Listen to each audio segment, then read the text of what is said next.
Greetings everyone from the Traveling Real Estate Agents. We actually have a fairly pleasant day for Minnesota in December. It's about 28 degrees. Went shopping up to one of our favorite grocery stores and found it. Some of you are looking, wondering what it is. This is Lutefisk, tradition in our family on Christmas Eve. Also bought some homemade potato sausage. The thing about lutefisk is everyone goes, oh yuck, that's gross. But the trick is don't boil it. My grandmother years ago, before she passed away, told me that she used to boil it, then tried baking. Then she went to microwaving, and she told me that in a hushed voice and told me not to tell anyone. Well, I'm sharing that secret. It draws the water out and keeps the lutefisk a lot firmer. You'll enjoy it more. You won't have that jelly taste or feel in your mouth like so many people talk about.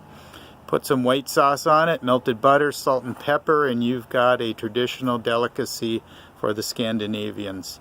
Like real estate and food, sometimes we have to step outside the box, break tradition, and in real estate we do that too, to find a way to get into that house or to sell that house. We are very good at it. Give us a shot at it and we will help you out. That is it for today from the Traveling Real Estate Agents. We will talk at you soon. Thanks.